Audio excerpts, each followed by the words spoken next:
Hey everybody, greetings from Los Angeles, where we are in day 8 or day 18 or day 80 of the lockdown. I've kind of lost track. Anyway, I'm here back with another almost live reading. I'm going to skip the first chapter, which is entitled, Oh, Your Poor Parents, because I'm only going to read like standalone chapters that you don't really have to hear every one for it to make sense. Does that make sense? So today, I'm going to share with you Chapter 2, which is entitled, Everything I Know I Learned from TV. My fascination with television began before I even started school. With both parents working and my sister Tammy in school, I stayed with my maternal grandma Eula in Kokomo during the weekdays, up to and through the year I attended kindergarten.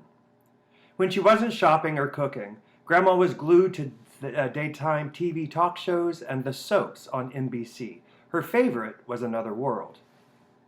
I vividly remember watching with her one Friday afternoon as Rachel was lured into a warehouse and shot down in cold blood. The music swelled as the screen faded to black. Oh, Grandma! Oh no, I yelled. Rachel's dead! Oh, honey, no, she's not, Grandma explained. She's the star of the show. She'll be back on Monday. But Grandma, she just got shot. She's dead. Oh, you little stinker, don't worry. You'll see on Monday. I couldn't wait for the weekend to be over to learn Rachel's fate. As Another World began the following Monday afternoon, Rachel was rushed to the hospital, where she miraculously survived. See, honey?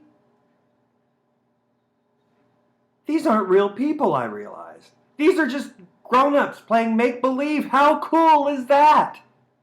Television became an escape from the classmates who bullied me and a dad with whom I could not connect. I watched reruns constantly, obsessing over one show and then another. After discovering Adventures of Superman and Batman, I wanted to be a superhero. I became an avid DC Comics fan. I created a costume for a hero of my own, Bullet Man, and I actually wore it occasionally to school underneath my clothes. I became obsessed with the idea of living in a bottle during my Dream of Jeannie phase. I read everything I could find about witches while endlessly watching Bewitched. The Lone Ranger created dreams of being a cowboy. Gilligan's Island, Addams Family, Flintstones, Dick Van Dyke Show. I literally learned to swim the breaststroke from watching Aquaman on Super Friends, stunning my, until then, dismissive PE teacher. One after another, I devoured and absorbed shows and inadvertently began to learn about the world that existed outside of Kokomo, Indiana, and about what existed inside me. TV overshadowed all other interests. I begged my parents to let me attend an acrobatics class on Saturday mornings. They agreed and paid the tuition, and after just a few weeks, I realized I'd much rather stay home and watch TV. Do you ever see the 1960s Tarzan movies starring Mike Henry? I did, at an early age, and I sensed something. Tarzan stimulated some sort of nice emotion, but I couldn't define it or name it. I didn't even try. I knew what I was before I knew what it was, all thanks to TV. The original Star Trek was another major obsession. I particularly liked episodes when Captain Kirk took off his shirt. I remember having dreams, at no older than 7 or 8, of Kirk being abducted by aliens and subjected to tests that required he be stripped down and connected to something that resembled a cow milking machine. I always woke up feeling odd. I read all the paperbacks about Star Trek published around that time. As I learned about the show, I absorbed the concept of TV, how shows were made, how networks worked. I read about the actor who played Captain Kirk, and for some reason I plummeted into a depression when I read that he had a wife. Now, I never confronted myself about why I would have such a reaction, nor did I have any sense of that what I was feeling, what I was wrong. I couldn't connect that feeling to sex because at the time I had no concept of sex at all. Television seemed to grow up a bit in the early 1970s, but it was still decades away from the era of anti-hero shows like The Sopranos and Breaking Bad. In my childhood, the leads of TV shows were almost always good people.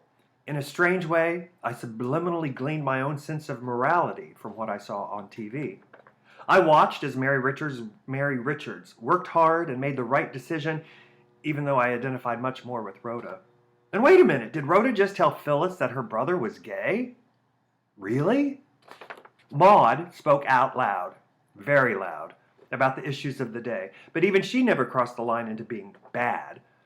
She even tried to save a neighborhood gay bar, whatever that was. One day at a time, Anne Romano struggled to be an independent woman while raising 2 daughters, and she never acted like a loose woman or a bad mom. And what of Archie Bunker, you say? Yes, he was perhaps TV's first anti-hero, but when push came to shove, even he proved to be decent, comforting wife Gloria when she miscarried, begrudgingly proving his love to his long-suffering wife Edith. Even when Archie had his grandson baptized against Gloria and Meathead's wishes, he still seemed somewhat noble. Lead characters on TV didn't cheat, didn't use bad language, and they didn't gossip.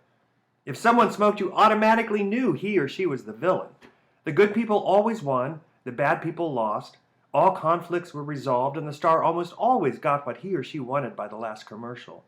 And the status quo was restored. I wanted to be a lead character in life. I wanted life to be a TV show. TV provided one opportunity to bond with Dad. He loved well-written sitcoms, particularly anything produced by Norman Lear. Laughing at the same jokes together while watching All in the Family and Maude gave us common ground and something to talk about. I read TV Guide cover to cover every week, back when it was a digest-sized newsprint magazine enveloped by glossy full-color pages in front and back. Its annual fall preview issue was like Christmas in September. Page after glossy page of new shows, color photos of the stars, news of the fall season. I particularly loved looking at the black and white show ads on the inner newsprint pages. Mom thought I was nuts when I saved 5 weeks' worth of allowance to buy the complete directory to primetime network shows 1946 to the present by Tim Brooks and Earl Marsh. She thought me crazier still when I proceeded to read the over 1,000-page volume from cover to cover, not only absorbing detailed descriptions of my favorite shows, but learning about the history of TV itself. There was a 4th network? TV shows used to be 15 minutes long? "Leon, what's on tonight?" Dad would ask me on any particular night. "Well, there's Partridge Family, then a movie of the week on ABC, Emergency, and a movie on Channel 13. But Dad, it's Saturday. We watch Channel 8 on Saturday nights." One of my biggest TV obsessions up to that time, The Carol Burnett Show, was appointment TV in our house long before that term was ever coined. I struggled through MASH and Bob Newhart, trying not to fall asleep before 10 p.m. I loved her opening Q&As with her audience, the commercial parodies and the movie takeoffs, even if I hadn't seen the films they were making fun of. And those guest stars, Maggie Smith, Anthony Newley, Roddy McDowell, Betty White.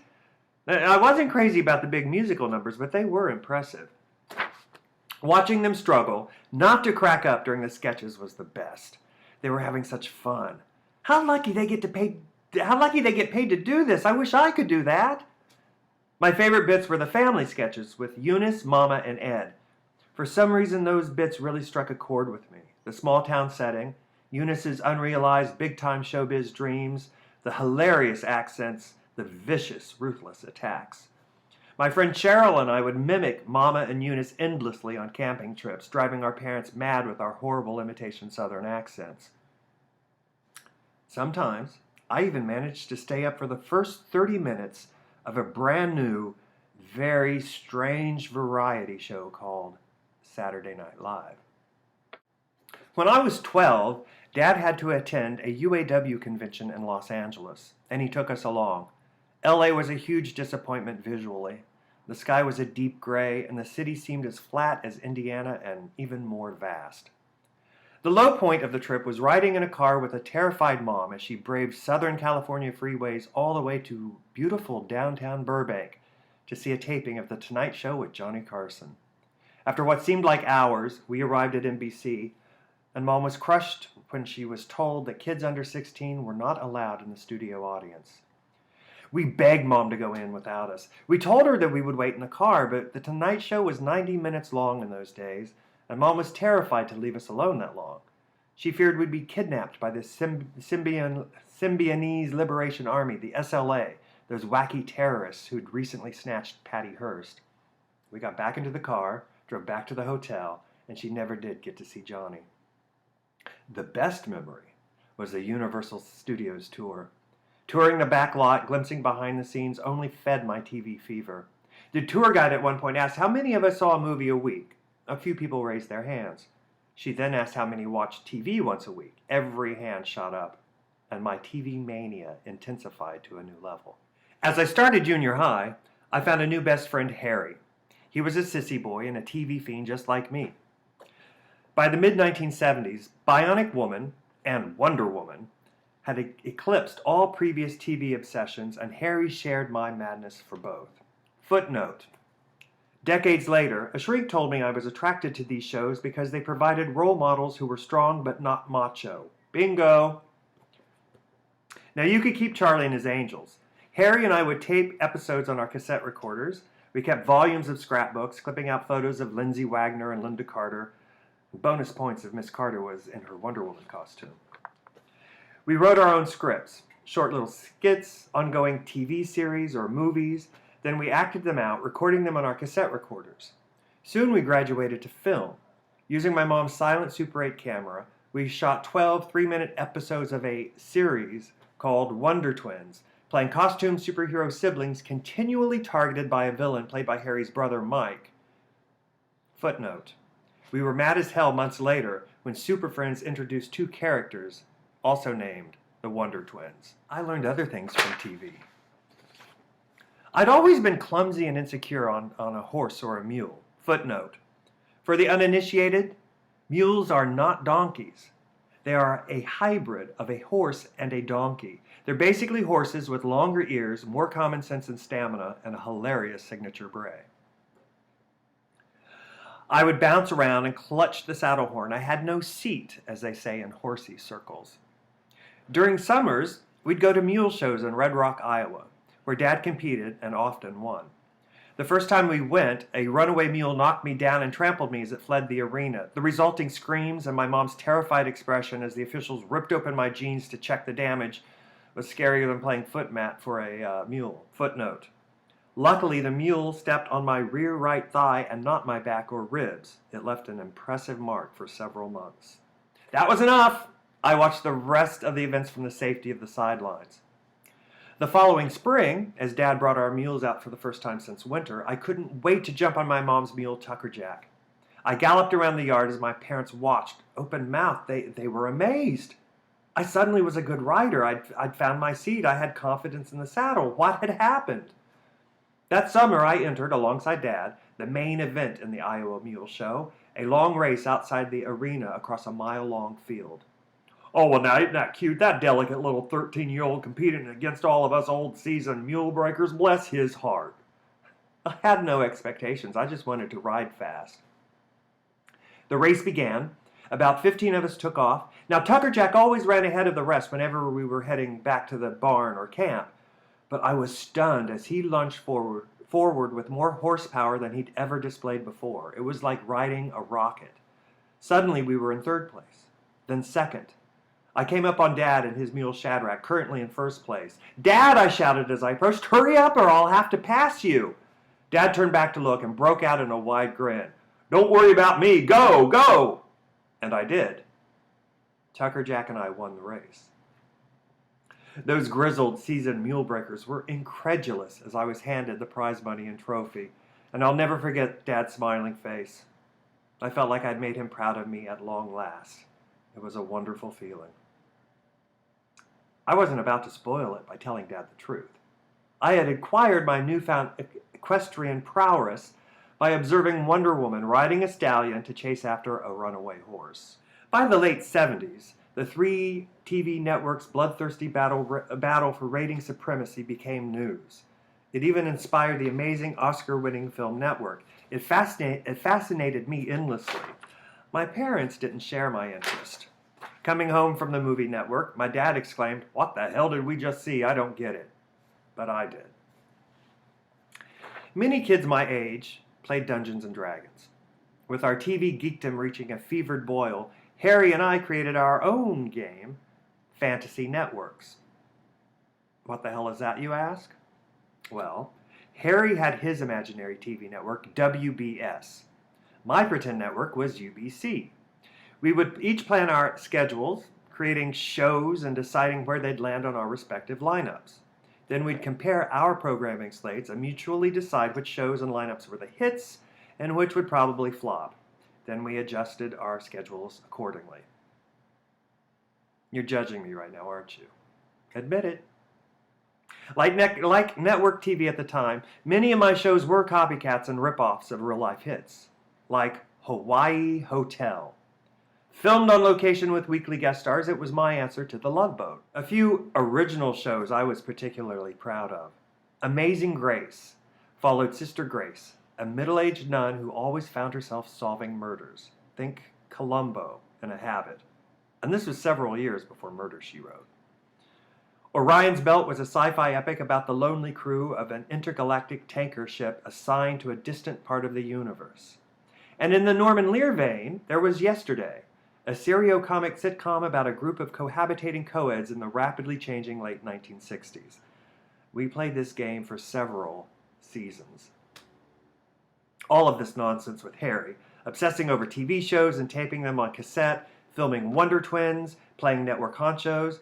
It was all a terrific escape from a school life I hated and a diversion from a father I avoided as much as possible. My imagination was erupting, exploding. I was telling stories and creating worlds.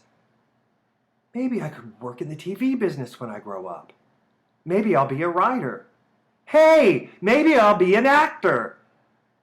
But then, Dad bought the farm.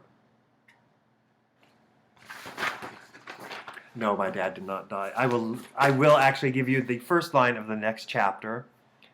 That line is something along the lines of, how's that for a cliffhanger? No, my dad did not die. He actually literally bought a farm. Anyway, that's it. That's the second chapter. I hope you enjoyed it. I hope you'll share it, write your comments. And now I'm going back to work on the ebook release on Kindle, which I hope to have it there in a couple weeks or sooner. Thank you again. I hope you're all staying safe. Wash those hands, break out the gloves, and stay home and flatten that curve. Bye.